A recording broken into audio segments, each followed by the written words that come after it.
Alors, mu est un nombre quelconque et sigma est un nombre positif. Alors, mu, ça sera une moyenne et sigma, un écart type. Alors, ici, on a représenté la densité de ce qu'on appellera la loi normale de moyenne mu et de variance sigma au carré. Alors, on peut donner sa densité ici. Hein, on voit les nombres mu et sigma qui interviennent. Ça ressemble un peu à ce qu'on a vu pour la loi normale standard en plus compliqué. Mais en fait, on va donner une bien meilleure définition que cette densité et on ne l'utilisera pas. Alors, la définition, avant de la donner, on fait varier un petit peu la moyenne, montrer à quoi ceci peut ressembler. Voilà, et puis quand on a une moyenne de 38, on peut avoir un écart type, c'est-à-dire une dispersion qui peut être plus ou moins petite, voilà, ou plus ou moins grande. Bon. Et notre définition est celle-ci. On dira que grand X suit la loi normale mu sigma 2, si grand X moins mu sur sigma suit la loi normale standard. Hein, c'est-à-dire qu'ici, ça nous donne grand X moins 38 suit la loi grand N 0,1. Alors ça, c'est la définition.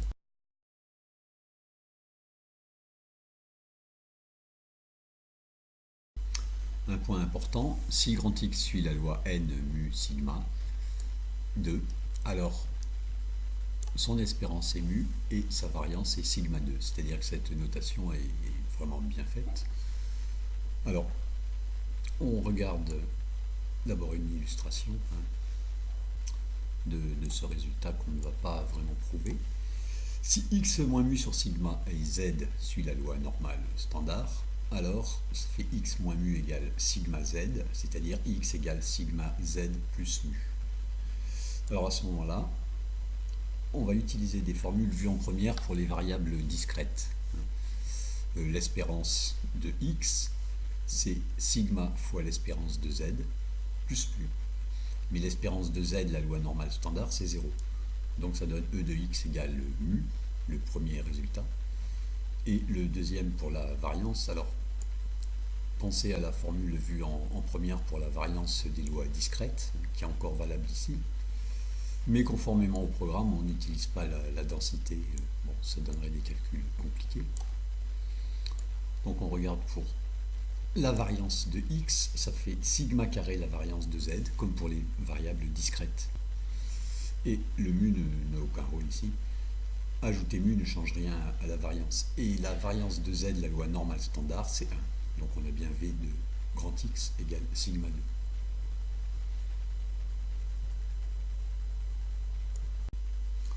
On voit bien clairement ici que l'espérance de grand X est mu, hein, c'est la valeur centrale ici. Pour la variance, c'est bien moins évident. L'écart type, la racine de la variance, on peut dire que c'est une mesure de la dispersion, que c'est une sorte d'écart moyen, ça reste très flou. Hein. Cette formule est quand même un peu compliquée. Mais on va donner quelques valeurs dans ce qui suit pour essayer de mieux appréhender ce qu'est l'écart type d'une loi normale. Bien sûr, comme avec les autres densités, pour calculer la probabilité de grand X entre A et B, il faut calculer cette R. Ce qu'on fera avec la machine et pas avec une primitive, parce qu'on ne connaît pas de primitive de la densité. Alors, un mot sur la variance. La définition est la même qu'en classe de première pour les variables discrètes. Alors, on voit la moyenne du carré de l'écart avec la moyenne. Bon, on voit que plus grand X est éloigné de sa moyenne, plus la variance, c'est-à-dire l'écart type aussi, est grand. Donc, plus la courbe est évasée comme ça, aplatie. Alors, une formule qui va donner un peu corps à ce qu'est la variance et sa racine carrée, c'est-à-dire l'écart type, c'est cette formule ici. Alors, on montre ceci. Voilà, probabilité de grand X entre la moyenne moins 2 écarts types et la moyenne plus 2 écarts types, c'est à peu près 0,95,4. Alors, nous, on avait fait avec... on avait trouvé, dans le cas d'une loi normale standard, on avait regardé avec 1,96 ici à la place de 2, hein, et on était arrivé à 0,95. Bon, là c'est 0,95,4. On est obligé de donner 3 décimales, sinon on confond avec cette valeur. Voilà, alors on peut faire varier t comme ceci. On va reprendre les trois valeurs qui sont à connaître. Voilà, pour t vaut 1, probabilité de x entre mu moins sigma et mu plus sigma, environ 0,68, hein, un peu plus de 2 tiers. Voilà. Alors, entre un écart de au maximum 2 écarts types, ça fait plus que 95%, un peu plus.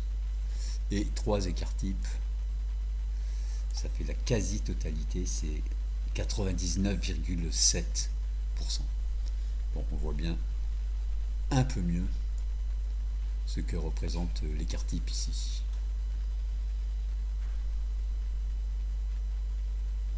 Alors, ces valeurs-là pourront être retrouvées avec la machine.